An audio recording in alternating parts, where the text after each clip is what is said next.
আপোনালোকেও ঘৰতে অতি কম ঠাইতে মাগুৰ মাছৰ পুনৰ উৎপাদন কৰি খেতি কৰিব বিচাৰে নেকি ৰাইজ? নমস্কাৰ ৰাইজ, আজিৰ ভিডিঅ'টো অলপ বেলেগতকৈ বেলেগ। আপুনিও যদি এইটো ভিডিঅ' অলপ গুৰুত্ব দি চাই আপোনাৰ হ'ব। আজি মই আপোনালোকৰ মাজত লৈ আহিছোঁ মাগুৰ মাছৰ পুনৰ উৎপাদন কৰা এটা নতুন কৌশল। মানে আমাৰ মীন পালকসকলে মাগুৰ মাছৰ পুনৰ উৎপাদন কৰিবলৈ হ'লে বহুতো অসুবিধা পাই আহিছে। পিছে মই জনামতে আমাৰ মাগুৰ মাছৰ পুনৰ উৎপাদন কৰিবলৈ হ'লে মতা মাছটো মাৰি পেলোৱা হয়, কিন্তু এইটো এটা বহুত দুখবিদাৰক ঘটনা।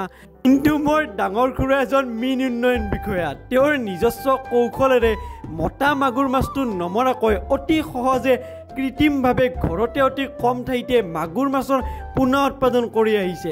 আৰু আপোনালোকে দেখাই পাইছে যে মই দিয়া ফটোবিলাকত তেওঁৰ নিজস্ব কৌশলেৰে মাগুৰ মাছৰ পুনৰ উৎপাদন কৰি ঘৰতে এনেকৈ কম ঠাইতে মাগুৰ মাছৰ খেতি কৰি আহিছে। আৰু আজি প্ৰায় 7 মাহৰ মূৰত আমি মাগুৰ মাছবিলাক ধৰিছোঁ আৰু এটা মাগুৰ মাছৰ প্ৰায় ওজন হৈছে 100 গ্ৰাম মান। আৰু চাওকচোন মাগুৰ মাছবিলাক কেনেকৈ ডাঙৰ হৈ উঠিছে অতি কম ঠাইতে। এনেকৈ আপুনিও যদি মাগুৰ মাছৰ খেতি কৰি স্বাৱলম্বী হ'ব পাৰিব ৰাইজ।